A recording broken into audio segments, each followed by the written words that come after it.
Hello everyone, welcome or welcome back to my channel. I'm Greer and it's lovely to have you here with me as always. Today's video is going to be another chit chat type video, and I wanted to ask you, when is the last time that you actively decided to spend time on your own? When is the last time that you planned a solo outing? And the reason that I asked that is, I think whether we talk about it or not, there is this stigma, or maybe stigma isn't the word, but it's not the norm to go out and do things on your own, especially those things that are traditionally done in a social context, whether it's going to the movies, going out to dinner, going to a concert. As humans, of course, we're social creatures. We want to be accepted and seen and loved. We want to be part of a group. And when we're able to do that, when we're able to have people around us and to be part of a community that's comfortable, that feels safe, and we have something to fall back on. But in my experience, it can actually be very beneficial to spend time on your own and to actively seek out solitude. So for the most part, I'm an introvert. I enjoy my personal time. I'm very much a homebody. Because of that, spending time on my own just comes more naturally to me. But for a long time, there was a part of me that just couldn't help but wonder and think, what other people were saying or thinking about me when I went out to do something by myself, in a public space, in a social space. That part of me still exists today, but it's not as paralyzing because I've put myself in enough positions where I had to be independent, I had to be confident and trust myself. I had to sit in the discomfort until I learned to be okay with it and until it wasn't as paralyzing. And since then, I've learned a few things. The first is that, and this may seem obvious, but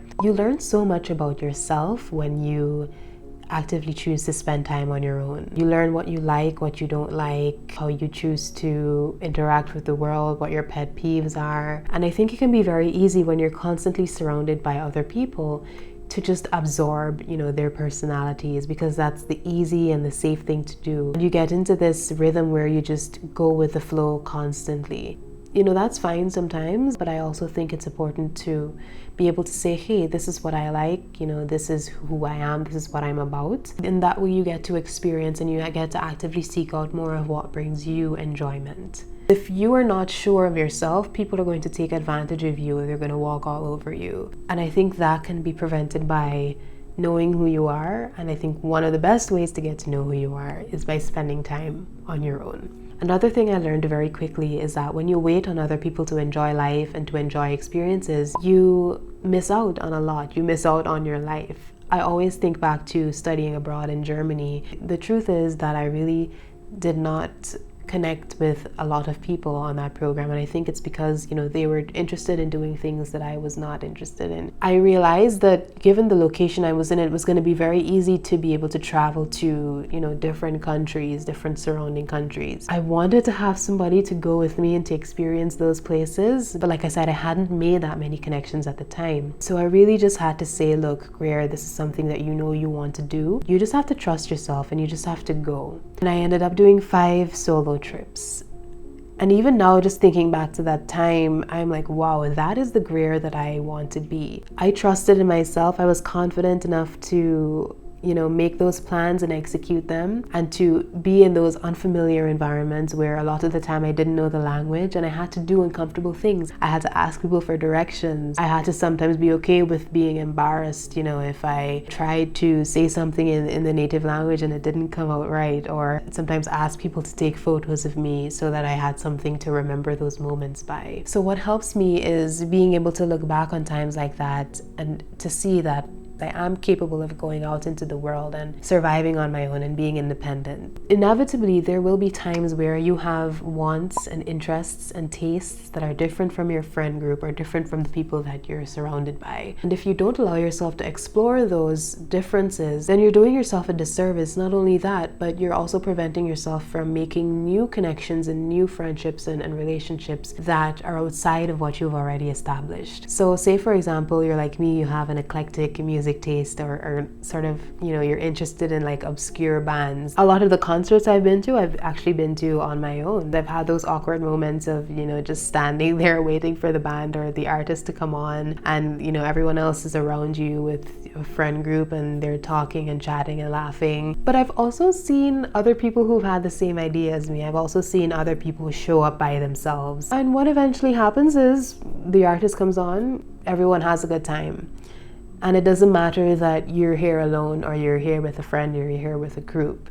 I even had an experience where someone struck up a conversation with me. You know, she asked me if I had ever seen this artist before, and she told me that she had like followed her across the country because she was, you know, this artist was so good, had such a good stage presence. You never know, you know, what can happen in those situations, and so I think it's important to open yourself up to that. Just being okay with sitting in that discomfort for a while and seeing what happens. I think a lot of why we stray away from actively going out to spend time alone, especially in social spaces, is that we think there's a deeper implication, an implication which says, oh, she doesn't have any friends, or she isn't likable enough to be in a friend group, or, you know, she's just a loner. And even if that's the farthest thing from the truth, you're gonna think so because your brain wants you to be comfortable, and when you're in discomfort, it's gonna try to bring those thoughts to you as a defense mechanism so that you completely avoid this uncomfortable activity. Something I've had to remind myself constantly is that the way you experience the world is often just a projection of your thoughts. Often, if you are afraid that someone thinks you're a loner or that you are not likable, you don't have friends, those are the things that you're thinking about yourself, right?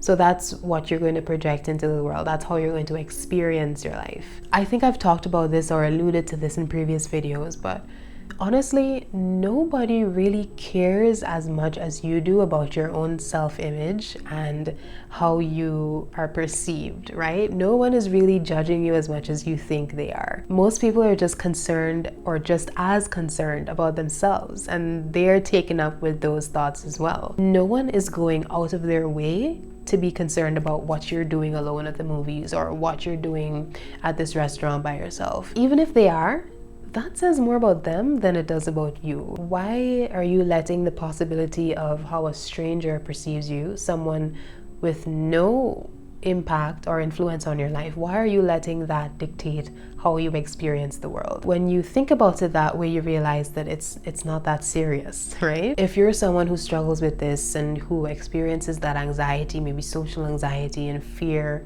around, you know, going out and doing things on your own, it's very likely that the key is to start small. Maybe go to your local coffee shop or cafe. Have something that'll keep you occupied. Take a book with you, take some work with you, whatever it is. And you can work your way up from there. And if you do come across other people as you do those things, don't force yourself to interact. Don't force yourself to do anything that you're not comfortable with. But still be open to it. Be open to somebody approaching you because they think that you look interesting, or they, you know, see you reading a book that they've also read, or they see you working on a project that they think is interesting. Because every time you do, you'll come out of those experiences with a little more self-confidence, with a little more trust in yourself, and knowing that you can rely on you. And even when you're not around people who you can always fall back on, you are fine existing and functioning on your own. And I think you'll be so much better for it. So those are just some of my thoughts on that topic for today.